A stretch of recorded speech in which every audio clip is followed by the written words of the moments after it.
Thank you. I'm going to go to Senator Roberts.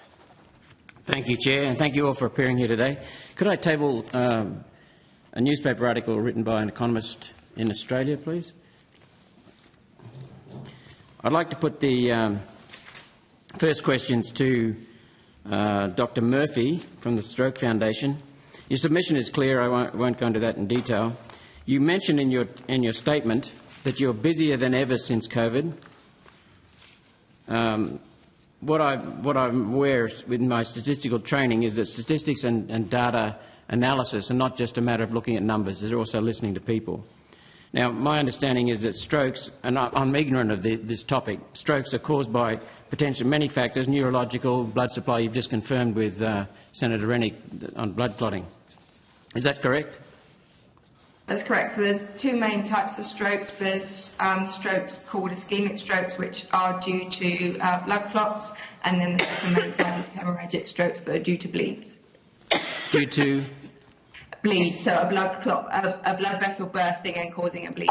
And also interaction with the neurological system? Yes, so once a blood clot or a bleed has happened, then blood supply to the brain is cut off, so you get death of brain cells at the rate of 1 million per minute. And okay. Depending on where that bleed is will depend on the ongoing symptoms of the stroke. Thank you. I had a talk with a funeral director recently. She's been in the business 30 years. She's noticed that in the last 3 years, since the introduction of the COVID injections, there have been many more reports of deaths due to cancer, stage 4 very, very quickly. I think the term is turbo cancers. I don't like the term, but very quickly onset. Heart issues, heart disease issues, autoimmune disease, enlarged hearts, sudden deaths every age, including babies, have increased in frequency. In the womb has also increased frequently.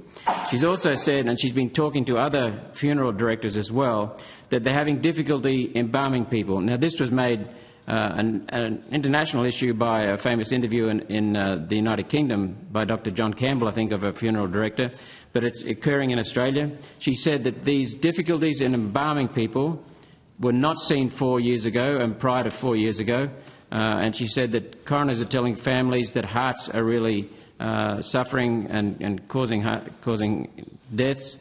So are you aware of this significant increase in clotting, according to the funeral directors?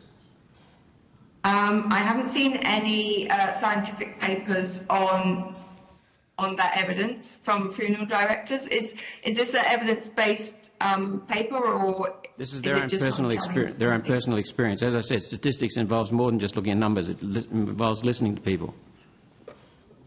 Yes, but if I haven't got a paper on it with the information and the statistics with that. You're aware that AstraZeneca was withdrawn and it was associated with increase in blood clotting? Yes. Thank you. My questions now go to the document tabled for the Asthma Foundation.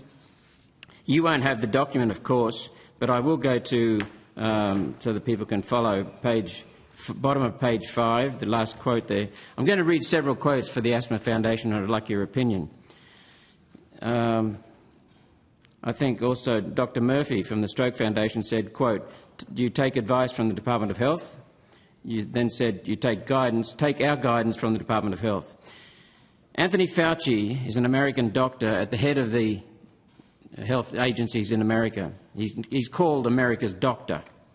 So I read from the article written by Adam Crichton, who's a very well-respected journalist, economist, who uses facts.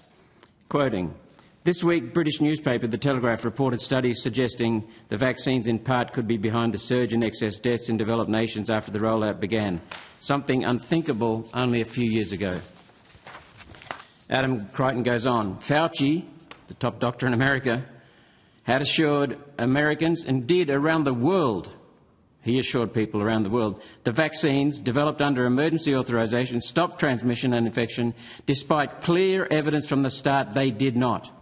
I'll go on, Adam Crichton then quotes from Fauci under testimony before Congress last week. "It's important to point out that something we did not know early on that became evident as the months went by. The durability of protection against infection and hence the transmission was relatively limited," Fauci testified this week. I'll continue with Adam Crichton's comments. Quote, in fact, in late 2020, the US Food and Drug Administration already had concluded that, quote, data were not available to make a determination about how long the vaccine will provide protection, nor is there evidence that the vaccine prevents transmission of SARS-CoV-2 from person to person.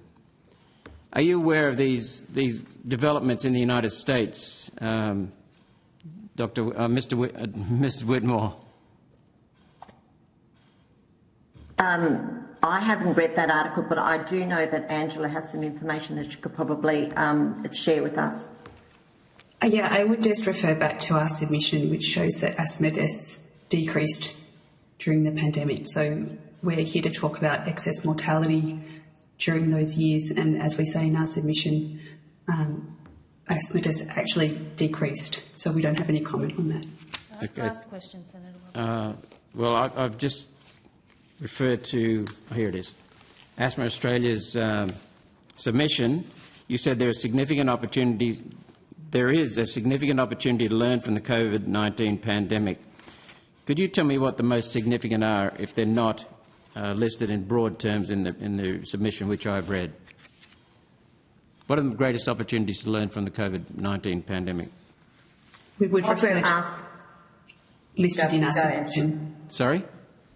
We would refer back to the opportunities that are mentioned in our submission. Oh, the broad opportunities? Yes, so we're talking there about public health measures and reducing air pollution from avoidable sources. Thank you very much. Thank you, Chair.